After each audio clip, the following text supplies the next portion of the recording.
Back in the beginning of this section of this course, we were talking about margins, manipulating the left and the right margins, and we also had the top and bottom margin of your page. Now you recall I mentioned that top and that bottom margin are reserved space for your header and your footer. I've got the same example file open in front of you. Up at the top, I've got that 1-inch area inside there where I want to put my header. Maybe it's something like the page or the report name, the document name. Maybe it's my name could go up there, the creator of the document. Maybe it's the logo, your company logo or your team logo or whatever it is you're putting up there. And then you've got the footer. Again, you got that 1-inch space down at the bottom where I could put things like the page number, the date, maybe it says confidential, internal use only. Now, whatever we want to have show up on every, or potentially every page of your document. The header and the footer, top and bottom of your page. These are really simple to insert. Take a look. Here I am, I've got the example file just left over from the previous lecture. I'm just going to double click into that open area. And I'm now up inside the header. Now I should actually show off something here. I'm going to go ahead and close this.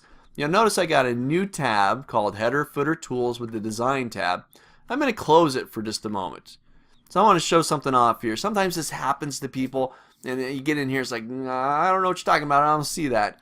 Well, if I move to the top of the page, see how I got that kind of double-headed arrow looking thing?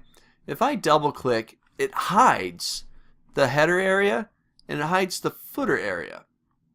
It gives you just a little bit more space on the page. Perhaps you're focusing in on the document, don't care about the header footer, you just want the document's content. Well, for me, I'm going to bring it back. So I'll move back to the top of that page, I'm going to double click again, and it'll bring it back.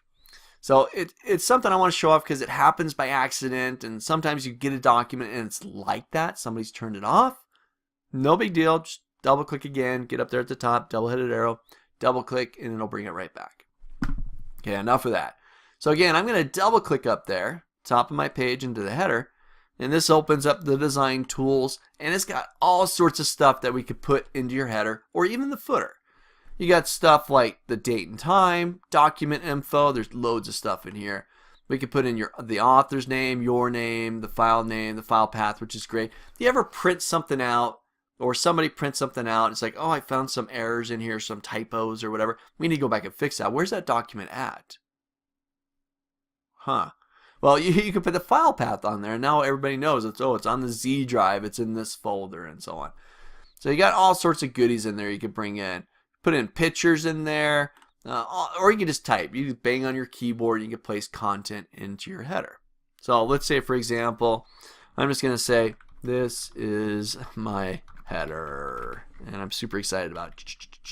And you could format that. I'll make it bold, Control B. I'll go to my Home tab, change the color, and do whatever I need to, and I can put content into that header. Now, if I double click someplace empty, or not empty, but someplace outside of that header, double click, it'll bring me back to editing the document. My header's up there, and I go through the rest of the pages, and that text now shows up on every page within the document. Done. You print this out and that's consistent, right? Maybe I want to put page numbers inside the footer. Okay, so I'll scroll to the bottom of a page, double click at the bottom, brings me into the footer, and now I can go back to design and I can insert things like the page number. I want to do the bottom of the page, and I want to put it right in the middle. So I'll do this plain number 2. There we have it. So page number 1 in there. And if I scroll through, there's page number 2, page number 3, and page number 4. Done. I've added it to the footer, and it's updated every page. And I could do other things inside of here as well. Let's get back up there. Here's my footer. I want to point something out here. I put that in the middle of the page. Up here on the ruler top of my screen, we haven't talked about these yet. We're going to talk about this much more in depth in a later lecture. But we've got these little tick marks. I've only got 2 of them right here in the middle, just beyond the 3, about 3¼ inches, and I got it roughly about 6½ inches there. These are called tab stops. Typically, inside of Excel, when you tap the tab key on your keyboard, you move 1/2 inch. Let me just show this off here really quick. If I come up here, hit my tab key, it moves it in 1/2 inch.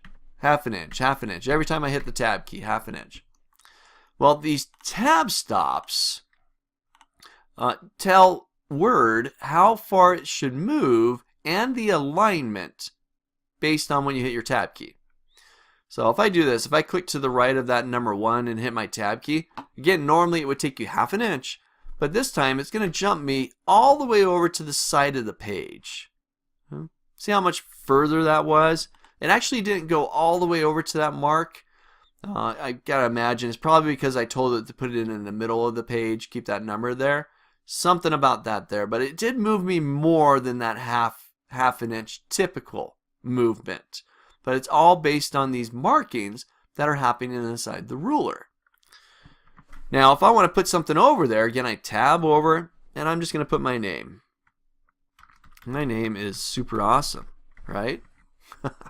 Now that shows up, if I close out of the header footer, that now shows up on every page within the document. There it is. Header footer. Add it in there, get those consistent elements, right? Always there. Show up at the top of your page, show up at the bottom of the page. Try this out. Again, all I did was open up the document, double click up at the top. You can bang away on your keyboard. You can insert content into your footer as well. Remember, you got the new design tab there. There's all sorts of stuff up here. We haven't talked about all of it yet, but you've got page numbers you can put inside there. You got date and times. You got some document info. You can put your logo in there. You got all sorts of stuff that you can place into your header and footer of your documents. The next time you get into the office and you start getting in documents from coworkers and books that you read, take a look at the footer. What's in there? What are some common things that you'd have show up inside the header footer? And if you get some ideas, try this. Jump into the QA section of this course and share with us what are some of the different things that you've seen show up inside of a header or footer of your Microsoft Word documents. So try this out.